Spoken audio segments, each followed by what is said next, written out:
নমস্কার বন্ধুরা, ইতিহাসের ইতিকথার নতুন পর্বে আপনাদের সকলকে স্বাগত।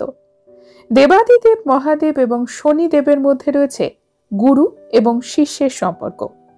বলা হয় শনিদেবের মা ছায়া দেবী শনিদেব যখন গর্ভে ছিলেন তখন মহাদেবের তপস্যা করেছিলেন।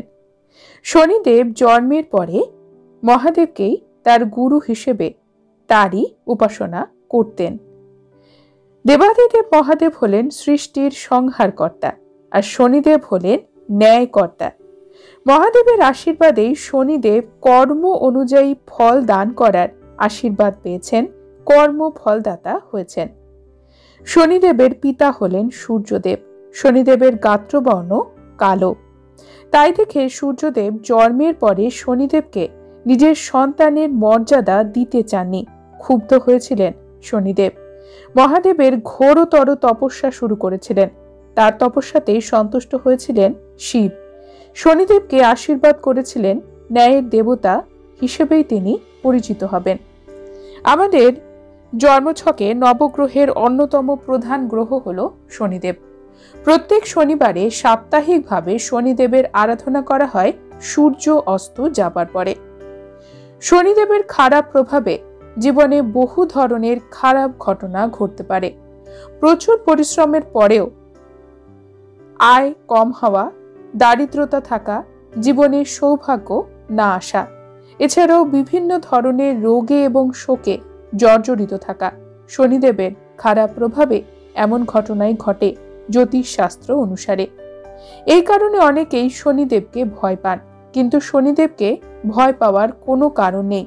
আমাদের ভালো কর্মের ফল শনিদেব অবশ্যই দেন। এই কারণে সবসময় ভালো কাজ করা উচিত। মানুষের কখনো ক্ষতি করা উচিত নয়। জ্যোতিষশাস্ত্র বলছে শনিদেবের ৭.৭-র প্রথম প্রভাবে মানসিকভাবে মানুষ ক্ষতিগ্রস্ত হয়। দ্বিতীয় ৭.৭-তে জীবনে আর্থিক এবং শারীরিক কষ্ট আসে। তৃতীয় ৭.৭-তে ক্ষতিগ্রস্ত হওয়ার পরে শনিদেব যা ক্ষতি করেছিলেন সেই ব্যক্তিকে সবকিছু ফিরিয়ে দেন। কিন্তু এমন ক্ষেত্র দেখা যায় শনিদেবের ৭.৭-র প্রভাবেই একজন ব্যক্তির জীবনে উন্নতি ঘটে থাকে। আমাদের সমাজে বহু বিখ্যাত ব্যক্তিরা রয়েছেন যারা শনিদেবের ৭.৭-র সময়ে জীবনে উন্নতি করেছেন। উন্নতি কিন্তু চরম উন্নতি। ১০ জনের একজন হয়েছেন। এই কারণে শনিদেব সবসময় খারাপ প্রভাব দেন না। আমাদের কর্ম অনুসারে তিনি ফল দান করেন।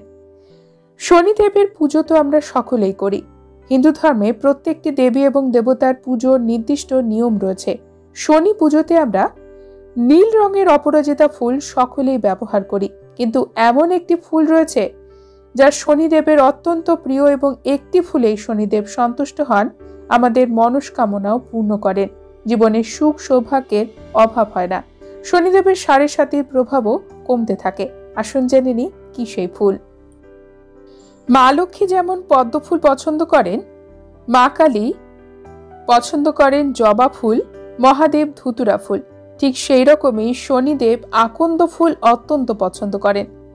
শনিদেবের পাশাপাশি মহাদেবের পুজোতেও আকন্দ ব্যবহার হয়, কিন্তু সাদা আকন্দ শনিদেবের অত্যন্ত প্রিয়। ভক্তের মনস্কামনায় খুব সহজেই তিনি পূর্ণ করেন সাদা আকন্দ শনিদেবকে অর্পণ করলে। আপনি যদি শনি মন্দিরে শনিবারে প্রত্যেক শনিবারে আকন্দ ফুল শনিদেবকে অর্পণ করতে পারেন, আপনার জীবনের সকল কাজে আপনি সফলতা পাবেন। শনিদেব আপনার ডাকে সাড়া দেবে। আকন্দ গাছ যদি বাড়িতে লাগাতেও পারেন তাহলেও কিন্তু শুভ ফল পাবেন। জীবনের সমস্যা থেকে সহজেই মুক্ত হতে পারবেন। যে কোনো শুভ দিনে বাড়ির উত্তর পূর্ব দিকে আকন্দ গাছ লাগাতে পারেন। জায়গা না থাকলে ছোট টবেও লাগাতে পারেন। এতে বাস্তু দোষ, গৃহ দোষ দূর হয়। আপনার উপরে কেউ যদি খারাপ কোনো কাজ করতে চায়, কালা জাদু অথবা আপনার উপরে কেউ যদি নজর দেয়, তাও কিন্তু কেটে যাবে। প্রতিদিন না পারলে সপ্তাহের একটি মাত্র দিন শনিবারে সাদা আকন্দ দিয়ে গ্রহরাজ শনিদেবের পুজো করুন, ফল পাবেন হাতে নাতে। বন্ধুরা, আজকের পর্ব এই পর্যন্তই। পরবর্তী পর্বে নতুন একটি বিষয় নিয়ে আপনাদের সঙ্গে কথা হবে।